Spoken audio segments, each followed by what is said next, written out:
இன்றே டவுன்லோட் செய்து உங்கள் ஃபேவரட் ஷோக்களை என்ஜாய் பண்ணுங்க.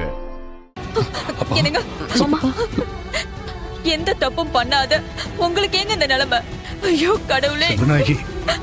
என்னங்க உங்களை முன்னாடியாச்சும் போலீஸ் ஸ்டேஷன்ல வச்சிருந்தாங்க, இப்போ ஜெயிலுக்குள்ள கூட்டிட்டு போனா எங்களால வந்து பார்க்க கூட முடியாதுல்ல.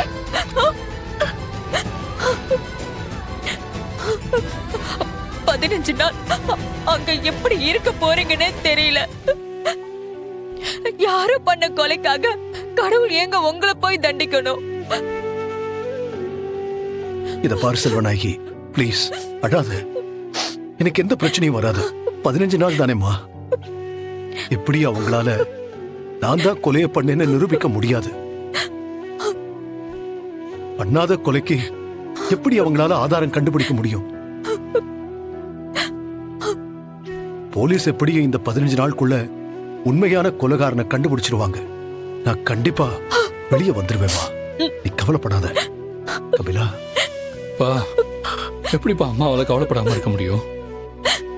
ஜெயிலுக்குள்ள நீங்க இருக்கிற ஒவ்வொரு நிமிஷமும் நீங்க எப்படி இருக்கீங்க, சாப்பிட்டீங்களா, தூங்குனீங்களான்னு தெரியாம எங்களால எப்படி நிம்மதியா இருக்க முடியும்?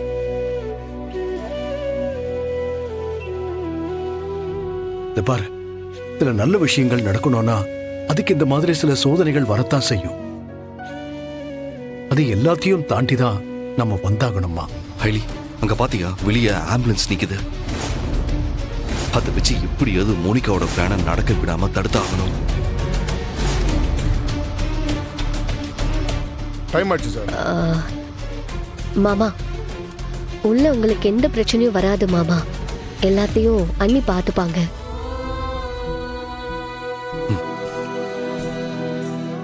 அண்ணி கூட சேர்ந்து அந்த கொலைகாரனை பிடிக்க நாங்களும் ஹெல்ப் பண்ணுவோம்.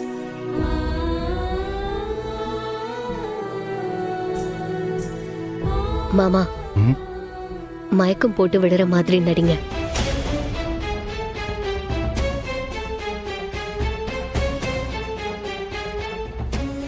வெளியில மோனிகா இருக்கான், அதனாலதான் சொல்றேன், மயக்கம் வர மாதிரி நடிங்க.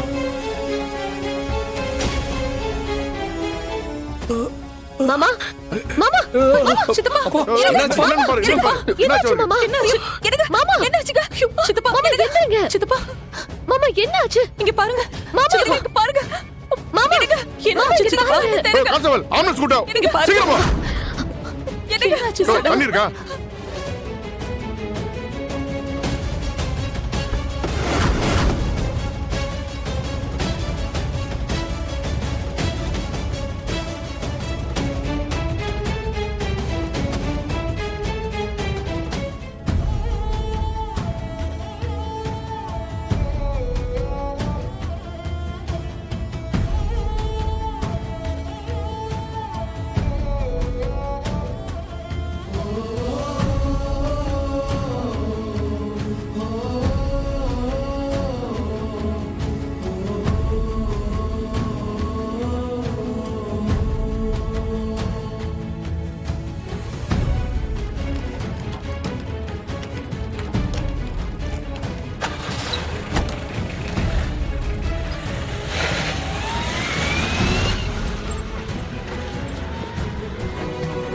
போலீஸ் ஜிப்பும் இங்கதான் இருக்கு, இந்திராணியோட காரும் இங்கதான் நிக்குது.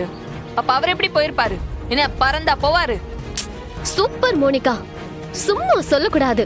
நீ உண்மையாவே பிரில்லியன்ட் தான். ஆனா என்ன பண்றது, விதி இப்படி உன்னோட பிளான்ல மண்ணள்ளி போட்டுருச்சே. மாமா திடீர்னு மயக்கம் போட்டு விழுந்துட்டாரு. அதனால அவரை ஆம்புலன்ஸ்ல ஹாஸ்பிட்டலுக்கு கூட்டிட்டு போயிட்டாங்க.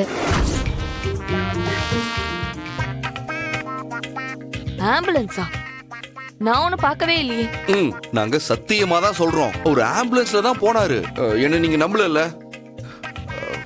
ஏன்பா தம்பிங்களா சார், நீங்களா இங்க தானே நின்னீங்க? ஆமா சார். ஆம்புலன்ஸ் போனது நீங்க கூடவா பார்க்கல? இதோ இப்படி தானே போச்சு, நாங்க பார்த்தோமே. சூப்பர். அது சைரன் போடாம போச்சா, அதான் எங்க மேடம் கவனிக்கல போல இருக்கு.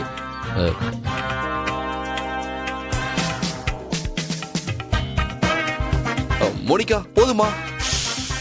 Sorry sorry sorry sorry madam, உங்க ஆளுங்களே சொல்றாங்க. இப்பயாச்சும் நம்புறீங்களா? இல்ல, நான் நம்ப மாட்டேன். ஆம்புலன்ஸ் போனதை தான் பார்த்தாங்க.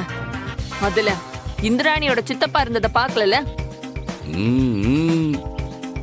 சார் சார் சார், ஒரு நிமிஷம் சார். என்னம்மா? நீங்க கோர்ட்டுக்குள்ள கூட்டிட்டு போனீங்களே உதய பெருமாள், அவர் உள்ளதானே இருக்காரு? இல்லம்மா, அவரு திடீர்னு மயக்கம் போட்டு விட்டாரு. இப்பதான் அவர் ஆம்புலன்ஸ்ல ஏத்தி ஆஸ்பத்திரிக்கு அமைச்சிருக்கேன். இப்ப நானே அங்கதான் போறேம்மா.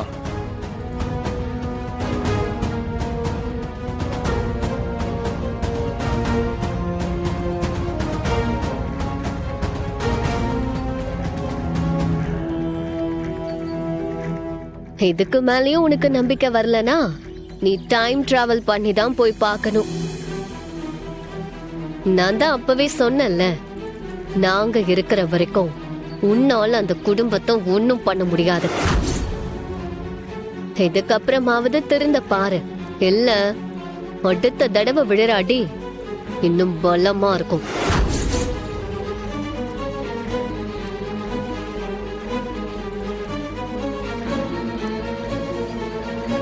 ஐலி, சிவா, எதுக்கு இங்க நின்னு டைம் வேஸ்ட் பண்ணிட்டு இருக்கீங்க? வாங்க வீட்டுக்கு போலாம். அக்கா, உங்களுக்காக தான் நாங்க வெயிட் பண்ணிட்டு இருந்தோம். இல்லனா நாங்க எதுக்காக இங்க வேஸ்டா நிக்க போறோம்? சரி அக்கா, வாங்க நாம் போலாம். இந்த அயலி, சிவா, இந்திராணி 3 பேருக்கும் என்ன சம்பந்தம்? அயலி உன் அக்கா தானே, அப்புறம் எதுக்கு இந்திராணிக்கு இப்படி சப்போர்ட் பண்ணிட்டு இருக்கா? அதான் மேடம் எனக்கும் புரியல. நானும் எவ்வளவோ தடவை 2 பேரும் திட்டி பார்த்துட்டேன், இந்திராணி கிட்டயும் பல தடவை சொல்லி பார்த்துட்டேன். ஆனா இதுக்கான பதில் இப்ப வரைக்கும் எனக்கு தெரியல.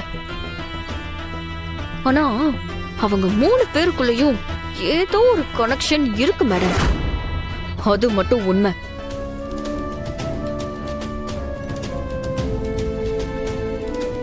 அது மட்டும் இல்ல மேடம், அந்த அயலிக்கு எனக்கு நல்ல வாழ்க்கை அமைஞ்சிருச்சேன்னு பொறாம. நான் சந்தோஷமா இருக்க கூடாதுங்கிறதுக்காகவே இப்படி எல்லாம் பண்ணிக்கிட்டு இருக்கா. ஆனா அவ ஒன்னும் அவ்வளவு சாதாரணமான ஆள் இல்ல ரித்திகா. நீ அவளை தப்பா ஜட்ஜ் பண்ணாத. அவ பெரிய புத்திசாலி. இன்னும் சொல்ல போனா அவ அந்த இந்திராணிக்கு ஒரு படி மேல. அதனால இந்திராணி இறங்க யோசிக்கிற இடத்துலலாம் இவ தைரியமா இறங்கிடுறா. சிவாவும் அப்படிதான். விடக்கூடாது ரித்திகா. 3 புத்திசாலிங்க ஒன்னா இருந்தா அது நமக்கு தான் ஆபத்து. நாம இந்திராணிய தோக்கடிக்கணும்னா முதல்ல இவங்க 2 பேரையும் காலி பண்ணணும். இவங்க இங்க இருக்கிற வரைக்கும் நாம இந்திராணிய நெருங்கவே முடியாது.